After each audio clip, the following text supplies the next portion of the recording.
Good evening, and welcome to tonight's special report.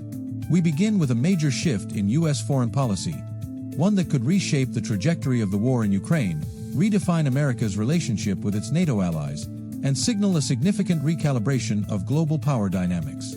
Earlier today, U.S. Secretary of Defense Pete Hegseth delivered his first address to the Ukraine Defense Contact Group, UDCG, a coalition of allied nations coordinating military support for Kyiv. His remarks sent a clear message: the war must end, and diplomacy, not continued fighting, is the path forward. A shift in U.S. strategy: peace through diplomacy.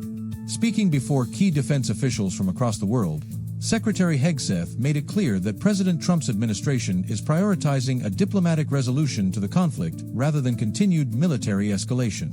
The bloodshed must stop, and this war must end, he declared, emphasizing that Trump's approach will focus on bringing both Russia and Ukraine to the negotiating table rather than pursuing a military victory for either side.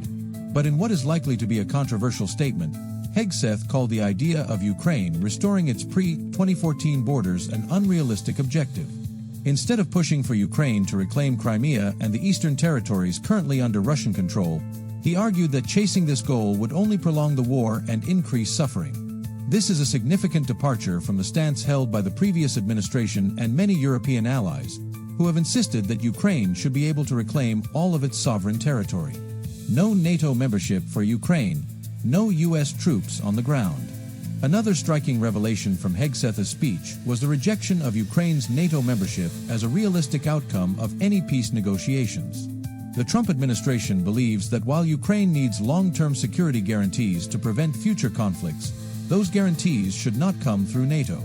Instead, Hegseth suggested that any future peace deal should involve heavy checkmark international oversight of the line of contact between Russian and Ukrainian forces, heavy checkmark a peacekeeping force deployed to Ukraine, but not under NATO command, heavy checkmark no U.S. troops on the ground at any point.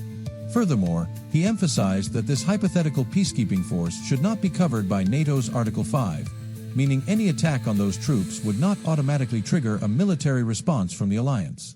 These statements underscore the administration's belief that European nations must take the lead in managing Ukraine's security, rather than relying on direct U.S. military intervention. The end of U.S. primacy in European security? One of the most defining moments in Hegseth's speech was his blunt message to NATO allies. The United States will no longer be the primary guarantor of European security. European nations must take responsibility for supporting Ukraine militarily and financially. The era of dependence on the U.S. is over. Hegseth stated that the United States is reallocating its strategic focus toward two primary concerns: securing the U.S. homeland, including tighter border security, countering China's growing military and economic influence in the Indo-Pacific. The implication is clear: Europe can no longer count on Washington to lead the charge in defending Ukraine or deterring future threats from Russia.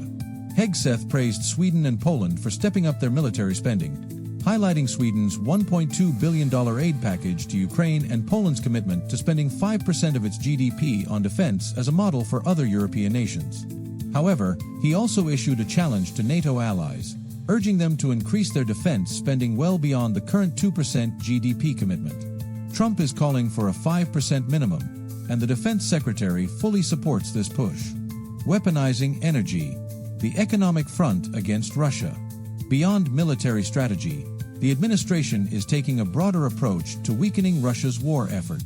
Hegseth outlined a two-pronged economic plan: unleashing American energy production, increasing oil and gas output to drive down global energy prices and cut into Russia's revenue; more aggressive enforcement of energy sanctions, tightening restrictions on Russian oil exports to further drain the Kremlin's war budget. The goal is to economically squeeze Moscow into accepting peace talks by limiting its ability to finance the war. The big question: what happens next? As the war nears its third anniversary, this shift in U.S. policy raises major questions. Small Blue Diamond: will Ukraine and its allies accept a negotiated settlement that leaves Russia in control of occupied territories? Small Blue Diamond: will European nations step up and meet Trump's challenge to take full responsibility for Ukraine's security?